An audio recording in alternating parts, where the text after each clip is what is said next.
Bem-vindo ao MNTV News. O governo está em negociação com o Fundo Monetário Internacional para um novo programa de facilidade de crédito alargado. A informação foi avançada pelo Executivo e contraria as especulações de que o FMI recusa um novo acordo com o país. Num período em que a diretora-geral do Fundo Monetário Internacional avança que a economia mundial está novamente a ser posta à prova como resultado da tensão do Médio Oriente, Moçambique procura conquistar confiança da instituição financeira. O governo garantiu que ainda está a negociar com o FMI um novo acordo de financiamento. A confirmação surgiu durante um encontro informal entre membros do Executivo e jornalistas em Maputo, após semanas de especulações de que o FMI teria recusado a aprovação de um novo programa para Moçambique. A confusão surgiu depois do FMI ter publicado em fevereiro uma avaliação ao país que não fazia qualquer referência a um novo acordo financeiro. Segundo o governo, essa avaliação resultou de uma missão realizada em novembro que não tinha como objetivo negociar um novo programa. O último acordo entre Moçambique e o FMI foi aprovado em 2022 com um valor de 468 milhões de dólares. Esse programa foi suspenso em abril de 2025, depois de terem sido desembolsados 343 milhões de dólares em 4 partes. Atualmente, a dívida de Moçambique junto ao FMI equivale a 256% da cota do país na instituição. Nos próximos anos, o Estado terá de reembolsar o fundo em montantes crescentes de 98 milhões de dólares em 2026, subindo para 136 milhões em 2029. A multinacional italiana Saipem anunciou na semana passada que vai reavaliar custos do megaprojeto de gás natural liquefeito na bacia de Rovuma, avaliado em 20 mil milhões de dólares. A informação foi divulgada pela agência Reuters. A retoma do megaprojeto de gás natural liquefeito, avaliado em 20 mil milhões de dólares no norte do país, está a abrir espaço para que a multinacional italiana Saipem reavalie contratos, encomendas e subcontratos. Segundo a agência Reuters, este processo decorre numa fase considerada crucial para a reativação das operações após vários anos de suspensão motivada por problemas de segurança em Cabo Delgado. O diretor executivo da Saipem, Alessandro Politi, destacou que a empresa está a revisitar encomendas e subcontratos para refletir a subida dos custos e desafios da retoma. O responsável sublinhou ainda que o processo não deverá estar concluído até ao final do primeiro trimestre deste ano. A Saipem, um dos principais contratados internacionais do projeto, encontra-se atualmente em negociações com a petrolífera francesa Total Energy com vista a ajustar as condições contratuais, tendo em conta o aumento dos custos e impactos financeiros da paralisação.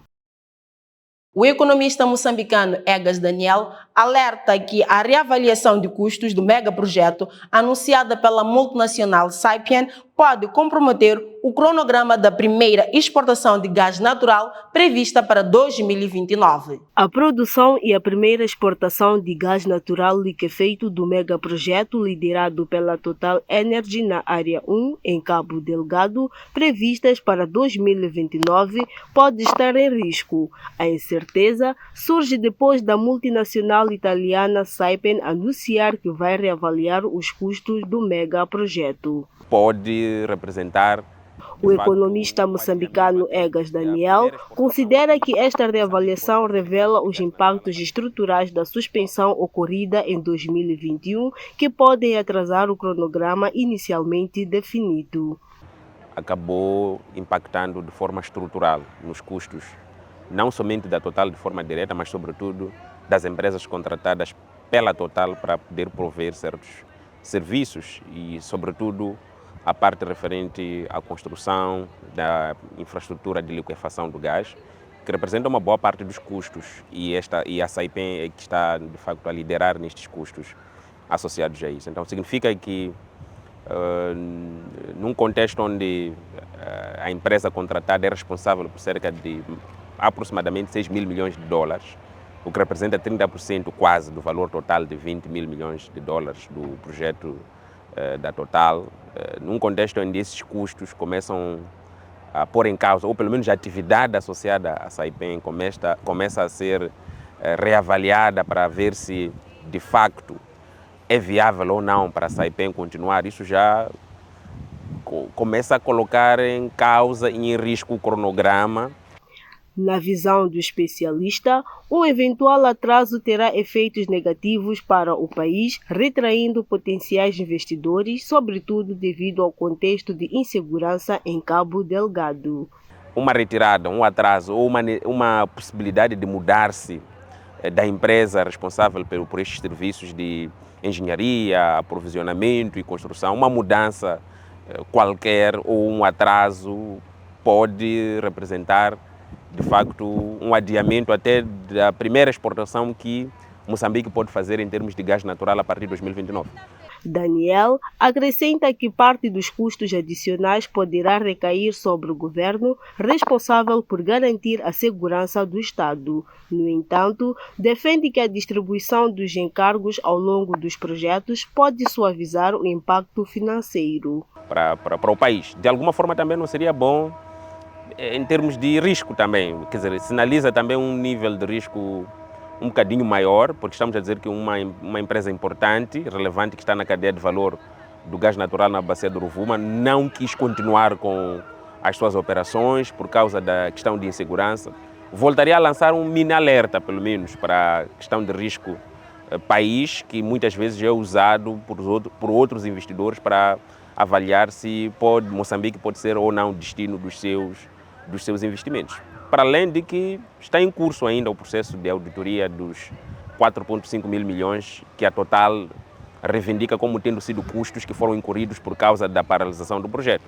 Então significa, mais uma vez, se uma outra empresa aparece dentro desta cadeia de valor também a reavaliar os prejuízos e a possibilidade de retomar ou não em função desta paralisação, estamos a adicionar algum risco adicional a estes 4,5 mil milhões que podem acrescer-se se de facto chegarmos à conclusão, ou a Saipem chegar à conclusão de que não é viável retomar. O megaprojeto prevê a produção anual de 13 milhões de toneladas de gás natural liquefeito, com melhorias significativas na segurança local. O ministro dos Recursos Minerais e Energia dispõe agora de um novo instrumento estratégico concebido para reforçar a atração de investimento no setor extrativo em Moçambique. Trata-se de uma brochura designada The Mining Sector in Moçambique, que apresenta uma radiografia do setor extrativo nacional. O documento aborda matérias sobre mineração de pequena escala, proteção ambiental, saúde e segurança ocupacional, bem como a distribuição dos principais depósitos minerais, incluindo o gás natural liquefeito. Falando sobre o documento lançado recentemente em Maputo, o diretor-geral do Instituto Nacional de Minas, Olavo Denias, classificou o mesmo sendo de extrema importância para o setor. De acordo com Denias, o instrumento permitirá ao cidadão conhecer melhor os recursos minerais predominantes no território nacional e o respectivo valor econômico. De referir que participaram do evento do lançamento membros do Conselho Consultivo do MIREMA, representantes diplomáticos, investigadores, entre outros. O preço de gás natural na Europa subiu de 43,25 euros para 59,165 euros devido aos ataques de Israel e dos Estados Unidos ao Irão e às ameaças de guarda revolucionária iraniana no Estreito de Hormuz. A guerra entre as três nações que eclodiu recentemente já está a ter repercussões negativas na Europa, fazendo disparar o preço do petróleo, uma das principais fontes de energia em todo o mundo. Dados avançados pela RTP Notícias. O petróleo Brent superou os $82 por barril, valor considerado mais elevado desde julho de 2024. Ainda de acordo com a fonte em alusão, enquanto as bolsas europeias caem entre 2,3% e 3,5%, com Milão e Frankfurt a registrarem as piores quedas. O órgão sublinha também que o conflito no Médio Oriente está a provocar perturbações graves no abastecimento energético global. De referir que, na passada terça-feira, a Guarda Revolucionária Iraniana confirmou ter atacado um petroleiro dos americanos no Estreito de Hormuz e ameaçou atingir qualquer embarcação que tentar atravessar a via marítima.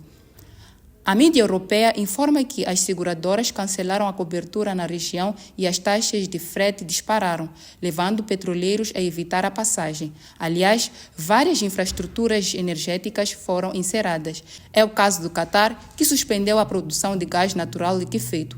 Israel paralisou campos de gás. Já a Arábia Saudita fechou a maior refinaria e a produção no Kurdistão iraniano praticamente cessou. A Federação Moçambicana de Vela e Canoagem intensifica esforços para mobilizar apoio juntos a empresários nacionais com o objetivo de garantir que os atletas da modalidade tenham condições para alcançar bons resultados nas competições internacionais previstas para este ano. A garantia foi dada pelo presidente da instituição, Hélio da Rosa, durante a abertura oficial de vela realizada no Clube Marítimo em Maputo. As águas do Clube Marítimo em Maputo foram palco no último fim de semana da abertura oficial da época de vela, marcada pela realização de uma regata que inaugurou o calendário competitivo da modalidade. Segundo o presidente da Federação Moçambicana de Vela e Canoagem, Hélio da Rosa, esta foi apenas a primeira de muitas provas que irão animar a temporada. A equipa de reportagem da MNTV acompanhou de perto o evento, embarcando num dos barcos para testemunhar o esforço e a destreza dos velejadores. Entre manobras arrojadas e disputas renhidas, os atletas mostraram determinação em cortar a meta em primeiro lugar, num espetáculo que o dirigente federativo comparou a uma Fórmula 1 sobre a água. Durante a cerimônia, Hélio da Rosa aproveitou para detalhar os planos da federação para a presente época. Apesar das dificuldades financeiras, garantiu que serão envidados todos os esforços para que Moçambique conquiste medalhas nas competições internacionais que se avizinham e que irá participar. O Mundial é em junho, estamos convictos que até lá podemos conseguir apoios para poder participar no Mundial, e o africano é em maio. Então, enquanto isso, vamos trabalhando mesmo para poder conseguir esses apoios e com os atletas a treinarem. O Mundial normalmente é o evento mais caro da vela. Estamos a falar de 1,5 milhão, incluindo a passagens e tudo mais. Depois vamos para o africano. O africano este ano será na Líbia. O presidente destacou ainda a importância de valorizar as modalidades individuais, sublinhando que são estas que têm trazido resultados expressivos para o país, ao contrário das modalidades de massa. Minha pergunta é, será que as modalidades de massa trazem campeões? Trazem resultados? Esta aqui é a pergunta. Não são as modalidades de massa, nem são as modalidades que trazem campeões. As modalidades individuais é que trazem campeões, é que trazem as medalhas para o país. Então, temos que inverter a pirâmide, porque a pirâmide já existe. Então, vamos investir mais naqueles que trazem resultados. Não estou a dizer que somos os únicos, somos muitos, mas as modalidades individuais trazem mais resultados em detrimento daquelas que não são individuais. Da Rosa lembrou também que, uma semana antes da abertura da época de vela, teve lugar uma prova de canoagem, demonstrando o dinamismo e a vitalidade das duas disciplinas que a Federação tutela. Chegamos ao fim de mais uma edição do MNTV News. Gratos pela atenção, votos de uma ótima semana. Vemo-nos em breve. Não deixe de acompanhar a restante programação e fique a par de tudo que acontece no MNTV News. Até lá, fique bem.